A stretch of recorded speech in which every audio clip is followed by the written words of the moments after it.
మిత్రులందరికీ శుభోదయం. నేను మీ హరి. మరి ఎప్పటి నుంచో చాలామంది మిత్రులు 9th class 10th class social videos చేయండి సార్ అంటూ చాలామంది అయితే కామెంట్ చేస్తున్నారు. మరి వాళ్ళ కోసమే మరి 10వ తరగతి జాగ్రఫీ నుంచి ఇది లేటెస్ట్ ఎడిషన్ అండి.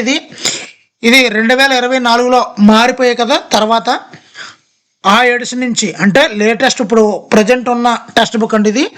వాటి నుంచి ఒక్కొక్క లెసన్ వైజ్గా మనం ఎప్పుడు చెప్తున్నాం కదా 6, 7, 8 ఏ విధంగా అయితే చేశానో అదేవిధంగా ఇందులోనూ కూడా ఒక్కొక్క లెసన్ వైజ్గా మీకు చేయడం అయితే జరుగుతుందండి. మరి ఎక్కువ మంది జనాలు ఇలాంటి వీడియోలు చేయడానికి అయితే ఇష్టపడరు. మరి ఒక్కొక్క లెసన్ చొప్పున ఇన్నేసి బిట్లు ఇవ్వడం అది 10వ తరగతి నుంచి ఎవరు కూడా చేయరండి. కానీ మరి చాలామంది నా యొక్క సబ్స్క్రైబ్స్ నా ఫాలోవర్స్ అందరూ కూడా ఎక్కువ మొత్తంలో అడగడం వల్ల తప్పనిసరిగా చేస్తానండి మీకోసం. మరి మీకు నేను సపోర్ట్గా ఉంటాను. మరి నాకు మీరు సపోర్ట్గా ఉంటారని మీ లైకులు కామెంట్ల ద్వారా తప్పనిసరిగా తెలియజేస్తారని మనస్ఫూర్తిగా కోరుకుంటున్నాను. మరి లేట్ లేకుండా 10వ తరగతి జాగ్రఫీ నుంచి మొదటి లెసన్లోకి వెళ్ళిపోదామండి. మరి మొదటి లెసన్ పేరు వనరులు మరియు అభివృద్ధి అనే పాఠ్యాంశం నుండి 40 ర్యాపిడ్గా మంచి బిట్లతో మీ ముందుకు రావడం జరిగిందండి. మొదటి బిట్ చూద్దాము. సాంకేతికంగా అందుబాటులోను ఆర్థికంగా లాభదాయకంగాను ఉండి మన అవసరాలను తీర్చడానికి ఉపయోగపడే పర్యావరణంలో లభించే ప్రతి దానిని ఏమంటారు? సాంకేతికంగా అందుబాటులో ఉండాలి, ఆర్థికంగా ఉండాలి, లాభదాయకంగాను ఉండాలి, మన అవసరాలను తీర్చడానికి ఉపయోగపడే పర్యావరణంలో లభించే ప్రతి దానిని కూడా ఏమంటారు?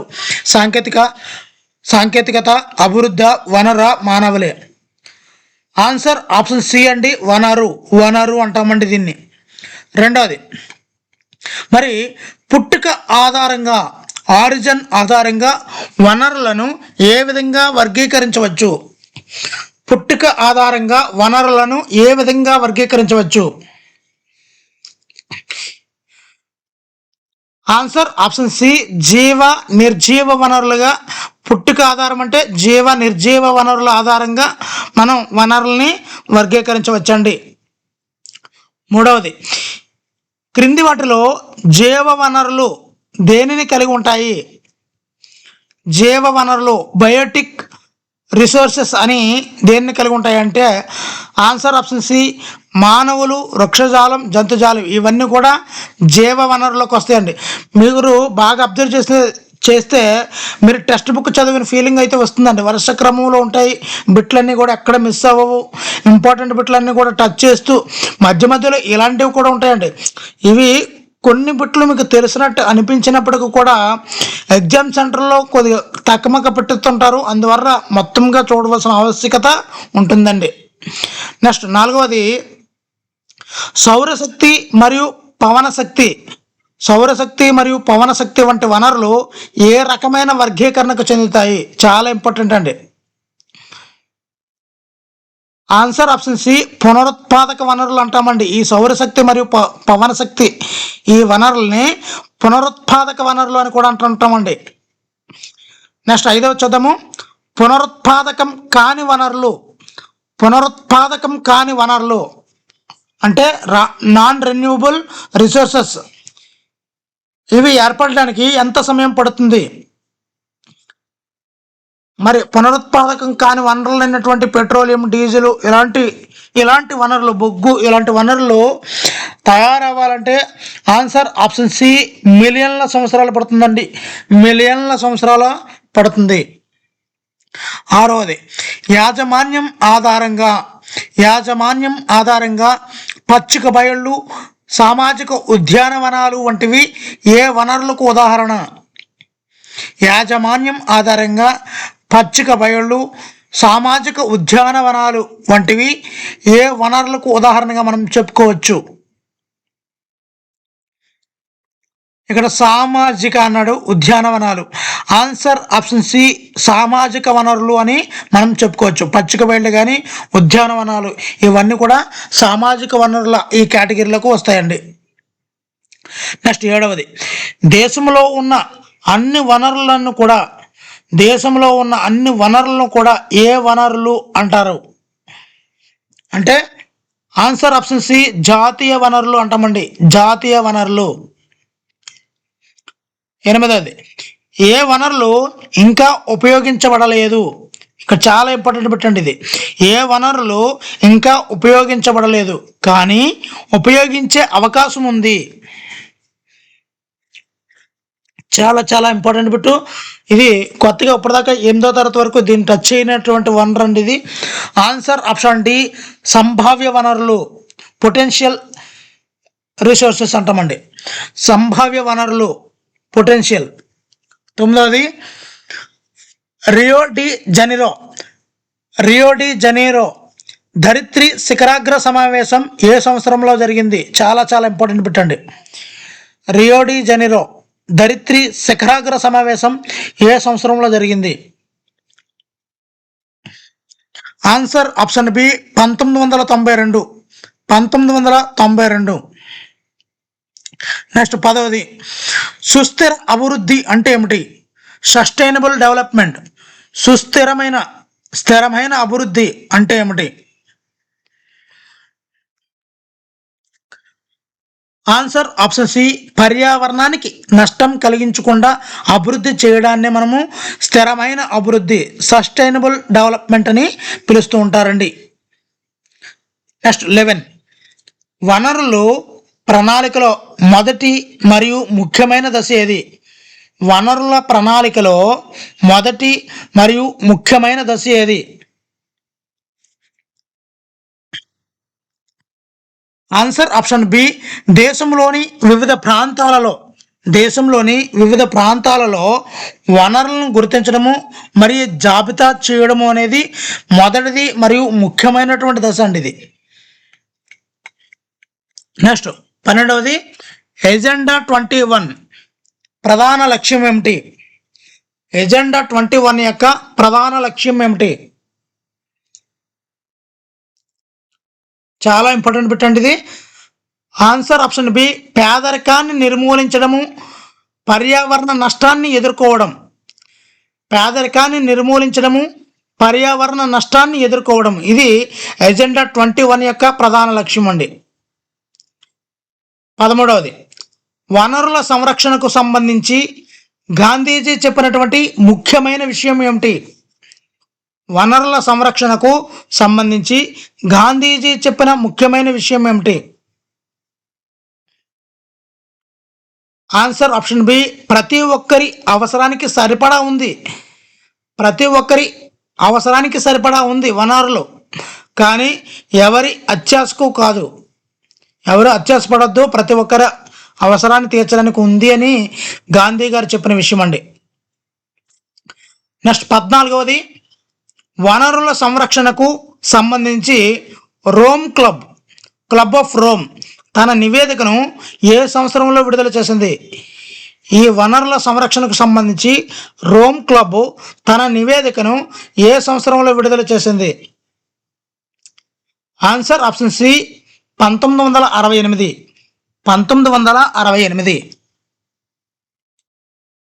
1968. నెక్స్ట్ 15వదండి, వనరుల ప్రణాళిక ఎందుకు అవసరం. వనరుల యొక్క ప్రణాళిక ఎందుకు అవసరం.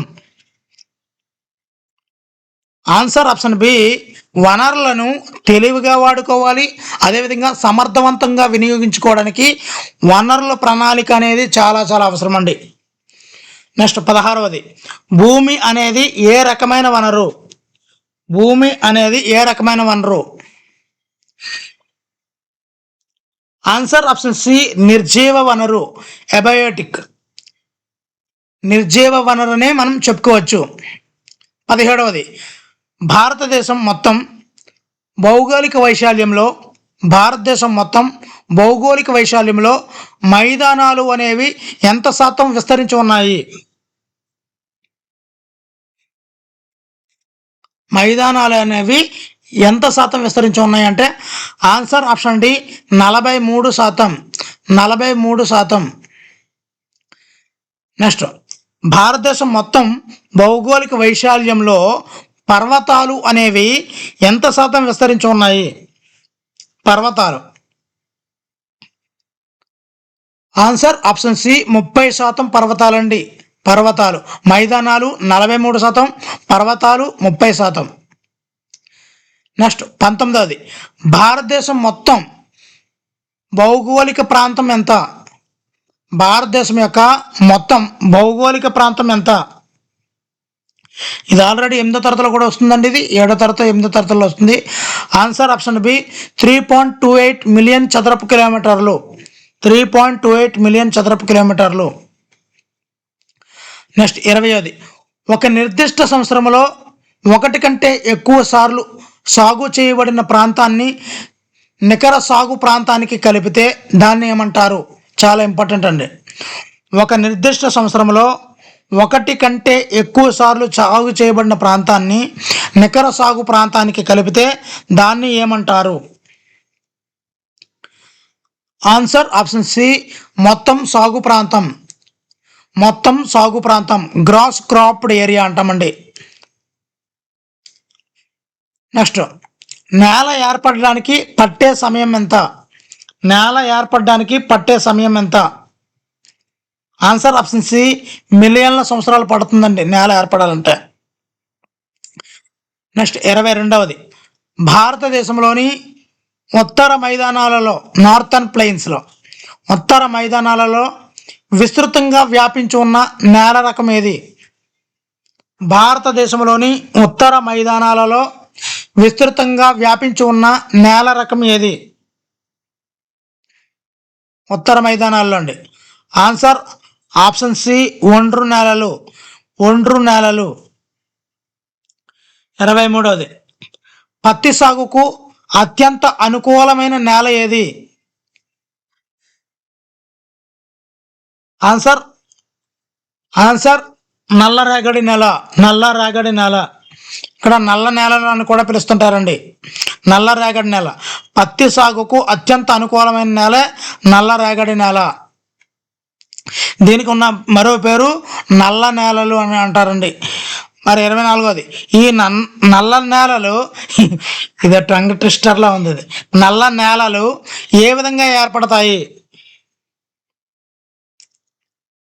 ఆన్సర్ ఆప్షన్ సి లావా ప్రవాహాల నుండి ఏర్పడిన మాతృశిలల విచ్ఛిన్నం ద్వారా ఈ నల్ల నేలలు అనేవి ఏర్పడుతుంటాయండి. 25వది, Maharashtra, Gujarat, Madhya Pradesh.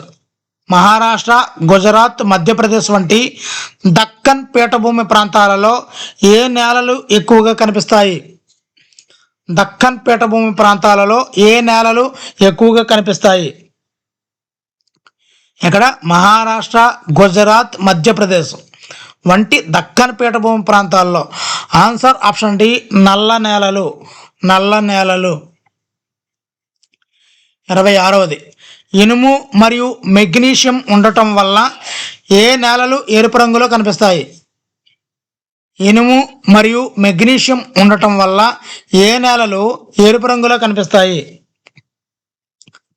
Answer option D ఎర్ర మరియు పసుపు నేలలు. ఎర్ర మరియు పసుపు నేలలు. Next 27వది, laterite. లాటరైట్ అనే పదం యొక్క అర్థం ఏమిటి? లాటరైట్ అనే పదం యొక్క అర్థం ఏమిటి? ఆన్సర్ ఆప్షన్ సి ఇటుక, బ్రిక్. లాటరైట్ అంటే అర్థం బ్రిక్. 28వది, అధిక వర్షపాతం వలన తీవ్రమైనటువంటి లీచింగ్ అంటే పోషకాలు అనేవి కిందకు కొట్టుకుపోవడం ఫలితంగా ఏర్పడే నేల ఏది? మరొకసారి అండి, అధిక వర్షపాతం వల్ల తీవ్రమైన లీచింగ్ అంటే ఆ భూమిలో ఉన్నటువంటి అనేకమైనటువంటి పోషకాలు కిందకు కొట్టుకుపోవడం ఫలితంగా ఏర్పడే నేల ఏది? కొత్త నేల ఏర్పడుతుంది కదా, అది ఏ నేల అంటే?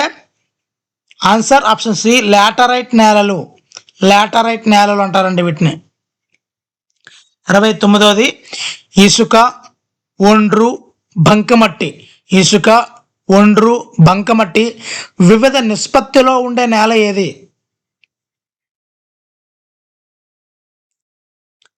ఆన్సర్ ఆప్షన్ డి ఒండ్రు నేలలు. ఆన్సర్ ఆప్షన్ డి ఒండ్రు నేలలు. 30వది, ఎక్కువ ఉష్ణోగ్రత, మరియు తక్కువ వర్షపాతం, ఎక్కువ ఉష్ణోగ్రత తక్కువ వర్షపాతం ఉన్న ప్రాంతాలలో ఏర్పడే నేల ఏది? ఆన్సర్ ఆప్షన్ సి ఎడారి నేలలు అంటామండి. ఎక్కువ ఉష్ణోగ్రత తక్కువ వర్షపాతం ఉన్న నేలలో ఏర్పడే నేల ఎడారి నేల. 31వది, నేల యొక్క పైపొర కొట్టుకుపోవడాన్ని ఏమని పిలుస్తారు? నేల పైపొర కొట్టుకుపోవడాన్ని ఏమని పిలుస్తుంటారు? ఆన్సర్ సాయిల్ ఎరిషన్ అంటే భూక్షీణత అని పిలుస్తుంటారండి. భూక్షీణత లేదా సాయిల్ ఎరిషన్ అని పిలుస్తుంటారు. 32వది, క్రింది వాటిలో పంజాబ్లో భూక్షీణతకు ప్రధాన కారణం ఏది? క్రింది వాటిలో పంజాబ్లో భూక్షీణతకు ప్రధాన కారణం ఏది? ఆన్సర్ ఆప్షన్ డి అధిక నీటిపారుదల. పంజాబ్లో జరిగిందండి ఇది అధిక నీటిపారుదల. 33వది, మరి మిత్రులు చూస్తున్నారు కానీ మరి ఇలాంటి వీడియోలు మ్యాక్సిమం ఎవరు చేయరండి. కొంతమందే చూస్తారు, ఎక్కువ వ్యూస్ రావు అనే ఉద్దేశంతో ఎవరు చేయరు. కానీ మా మిత్రులే, మా యొక్క సబ్స్క్రైబర్స్, మా ఫాలోవర్స్ గురించే ప్రత్యేకంగా చేస్తున్నాను నేను. మరి ఎంత టైం పట్టినా వీళ్ళ కోసం అందించాలి అనే ఉద్దేశంతో తయారు చేస్తున్నటువంటి వీడియో అండి. తప్పనిసరిగా లైక్ చేస్తే మరి మీకు నేను సపోర్ట్గా ఉంటున్నాను, మరి నాకు మీరు సపోర్ట్గా ఉన్నానండి. మీ లైకులు కామెంట్ ద్వారా తెలియచేయండి. 33వది, పెద్ద మొత్తంలో నీరు ప్రవహించినప్పుడు మట్టి గుల్లగా మారిన పెద్ద గాడి మార్గాలను ఏమంటారు? పెద్ద గాడి మార్గాలను ఏమంటారు? ఆన్సర్ ఆప్షన్ సి గల్లీలు లేదా రేవు లైన్స్ అంటారండి. మరొకసారి క్వశ్చన్ చదువుతాను. పెద్ద మొత్తంలో నీరు ప్రవహించేటప్పుడు మట్టి గుల్లగా మారి పెద్ద గాడి మార్గాలను ఏమంటారంటే గల్లీలు లేదా రేవు లైన్స్ అంటారండి. 34వది, గాలి ద్వారా భూమి పైపొరను తొలగించడాన్ని ఏమంటారు? గాలి పెద్ద పెద్ద గాలి ద్వారా భూమి యొక్క పైపొర తొలగిపోతుంటే దాన్ని ఏమంటారంటే ఆన్సర్ ఆప్షన్ డి పవన కోత అంటారండి. విండ్ ఎరిషన్, పవన కోత అంటారు. 35వది, నీరు వాలుపై ప్రవహించేటప్పుడు నేల పైపొర కనబడకుండా కొట్టుకుపోవడాన్ని ఏమంటారు? ఆన్సర్ ఆప్షన్ బి షీట్ కోత, షీట్ ఎరిషన్ అంటామండి, షీట్ కోత. 36వది, వాలుగా ఉన్న భూములపై దున్నడాన్ని సమోన్నత రేఖలకు సమాంతరంగా చేయడం వల్ల నీటి ప్రవాహం నెమ్మదిస్తుంది. మరొకసారి అండి, వాలుగా ఉన్న భూములపై దున్నడాన్ని సమోన్నత రేఖలకు అంటే కాంటూర్ లైన్స్, దీన్ని సమాంతరంగా చేయడం వల్ల నీటి ప్రవాహం అనేది నెమ్మదిస్తుంది. దీనిని ఏమంటారు? సమోన్నత రేఖల దున్నకం అంటామండి. సమోన్నత రేఖల దున్నకం. ఇక్కడ ఎక్కడుంటాయి, నీటి ప్రవాహం ఎందుకు నెమ్మదిస్తుంది, ఇవన్నీ కూడా ఇంటర్లింక్ ఉంటుందండి. బిట్ని బాగా చదివితే మనకు అర్థమైపోతుంది. 37వది, వాలు వెంబడి కోతను తగ్గించడానికి పంటల మధ్య గడ్డి పట్టీలను పెంచే పద్ధతిని ఏమిటి? వాలు వెంబడి కోతను తగ్గించడానికి పంటల మధ్య గడ్డి పట్టీలను పెంచే పద్ధతి ఏమిటి? Answer option C strip cropping. Strip cropping అంటామండి. 38వది, నేల సంరక్షణ కోసం చెట్ల వరుసలను నాటడం ద్వారా పవన కోత వేగాన్ని తగ్గించే పద్ధతిని ఏమంటారు? నేల సంరక్షణ కోసం చెట్ల వరుసలను నాటడం ద్వారా పవన కోత వేగాన్ని తగ్గించే పద్ధతిని ఏమంటారు? ఆన్సర్ ఆప్షన్ డి ఆశ్రయ పట్టీలు లేదా షెల్టర్ బెల్ట్స్ అంటామండి, షెల్టర్ బెల్ట్స్. 39వది, పశ్చిమ భారతదేశంలోని ఏ రాష్ట్రాలలో అతిగా మేపడం అనేది భూక్షీణతకు ప్రధాన కారణం? పశ్చిమ భారతదేశంలో ఏ రాష్ట్రాల్లో అతిగా మేపుతాయి? Answer option C Rajasthan, Gujarat. భూక్షీణతకు ప్రధాన కారణం అతిగా మేపడం ఏ రాష్ట్రాల్లో జరుగుతుందంటే రాజస్థాన్, గుజరాత్. మరి వీడియోలో చివరి పెట్టండి. 45 నీటిపారుదల ద్వారా లవణీయత మరియు క్షారత్వం సమస్యలు ప్రధానంగా ఏ రాష్ట్రాల్లో కనిపిస్తాయి? చాలా చాలా ఇంపార్టెంట్ పెట్టండి. నీటిపారుదల ద్వారా లవణీయత మరియు క్షారత్వం సమస్యలు ప్రధానంగా ఏ రాష్ట్రాల్లో కనిపిస్తాయి? Answer option C Punjab, Haryana, పశ్చిమ ఉత్తరప్రదేశ్. పంజాబ్, హర్యానా, పశ్చిమ ఉత్తరప్రదేశ్. మరి వీడియో నచ్చితే తప్పనిసరిగా లైక్ చేయండి. మరి మీకోసం వరుసగా వీడియోలు అయితే చేయడం జరుగుతుంది. ఇలాంటి మరిన్ని వీడియోలు కావాలి అనుకుంటే ఛానల్ సబ్స్క్రైబ్ చేసుకోండి. Thank you for watching. Me Hari signing out.